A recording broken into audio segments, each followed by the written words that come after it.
contagious success. 25 years ago, I developed a personal mission statement. My mission statement was to demonstrate to senior leaders that treating people with respect and dignity is morally, ethically, and fiscally responsible. If what I believe in, if why you're in this room is really important, there has to be a way to prove it. And we got to be able to prove it with math, because we all understand it's the numbers today that count. Tonight, we're going to do three things. First, I'm going to take you backwards and look at where the world is, the world that you're operating in.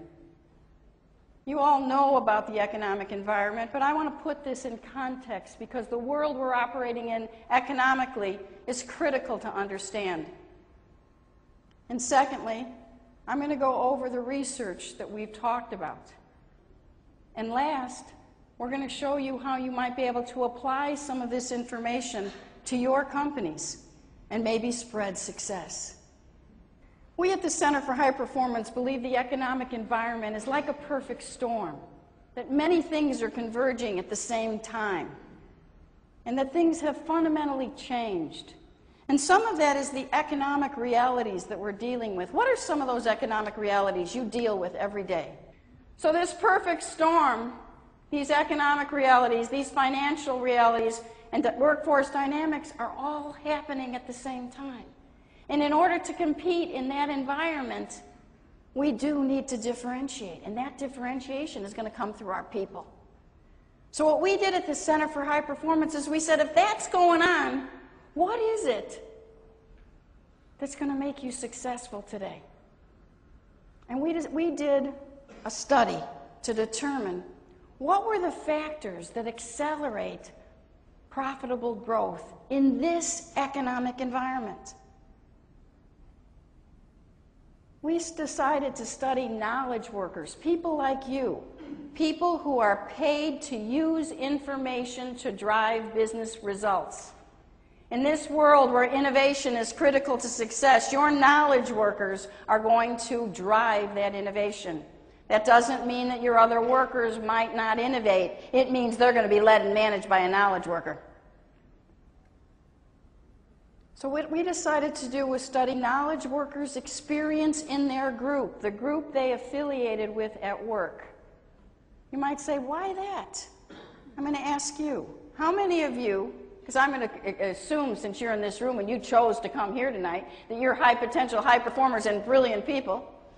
How many of you have had an experience where you've been in one group in a company and you love going to work every day and you did your very, very best work? How many of you have had that experience? Okay, just the people who have had your hand up. How many of you same human beings, you same high potential, high performers, have been in another group, maybe in the same company or a different company, where you hated going to work every day and you didn't do your very best work? So it didn't have a whole lot to do with how smart you were. It had something to do with what was happening at that group you were functioning in. So what we wanted to find out was, what were knowledge workers' experience in their group? Well, these knowledge workers weren't easy to find. We called 5.5 million people on the internet to identify over 3,000 knowledge workers, which is the largest number of knowledge workers ever studied at one time systematically and rigorously. 77% said, yes, we're part of a high-performing work group. And then we said, prove it. Give us some objective evidence. Does your group make money?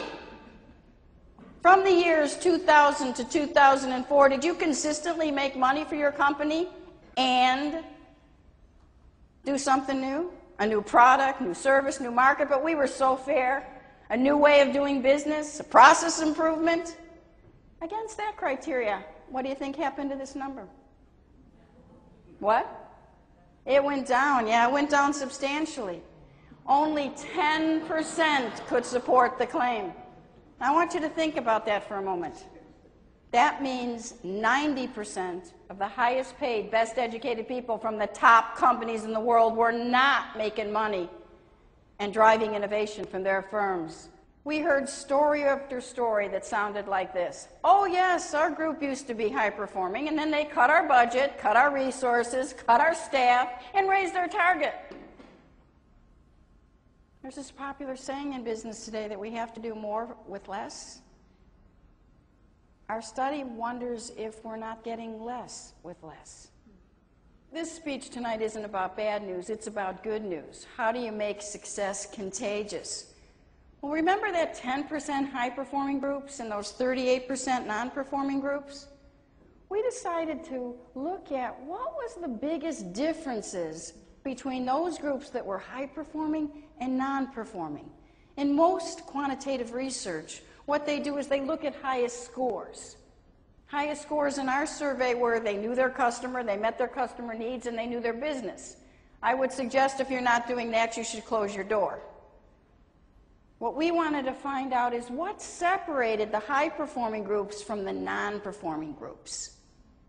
And the first thing we found out, to our surprise, was that we couldn't find a one-size-fits-all leader. But what these leaders had in common was they created a similar kind of environment. There were certain kind of environmental conditions that stayed the same. And that environment, first of all, is discernible. We were able to, if you will, put high-performing groups around the world under a microscope and see what were the attributes that they had in common.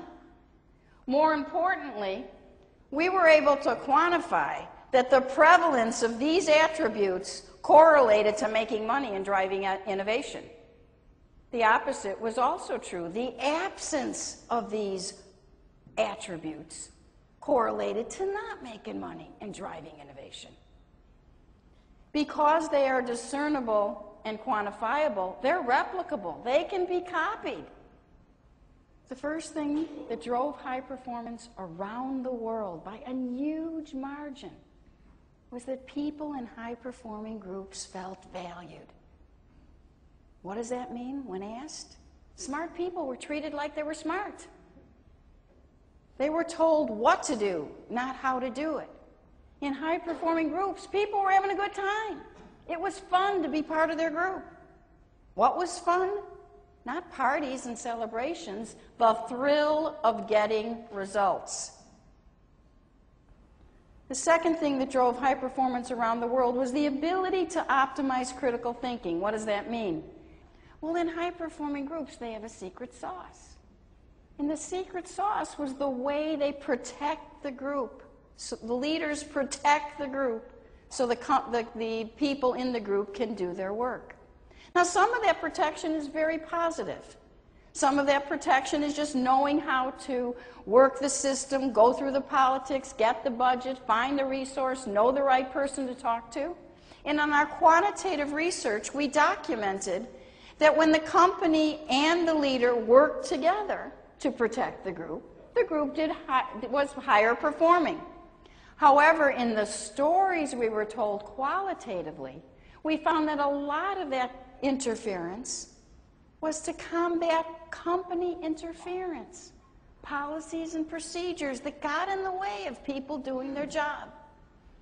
Now, most of my work is with senior executives who run big companies. I sit in senior executive meetings all of the time. I have never sat in any meeting anywhere with a group of executives where they were saying, how can we create policies and procedures that are going to get in the way of our high-performing groups doing their job? And yet, we had so many people tell us these things. Last but not least, high-performing groups were able to seize opportunities. How did they do this? Well, one of the things we found was that high-performing groups and non-performing groups had strategic planning. They set plans, they stuck to their plans, they measured their plans with goals. But strategic planning didn't differentiate high performance. It was only when strategic planning was coupled with a learning environment, an environment where people could try new things, where people could ask questions, where they could learn from failure, and where they could actually take calculated risk. What won't surprise you is that when groups valued people, optimized critical thinking, and seized opportunities, they were talent magnets. They not only recruited, they retained the best and brightest.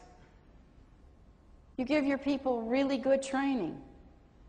You give them good succession plans, and you reward them for performance and performance management. You set good goals for them. But do they get put in an environment that takes advantage of all that hard work the people in this room do? Because if they are, not only will they win and you win, your company will win. Thank you very much for listening to this speech tonight.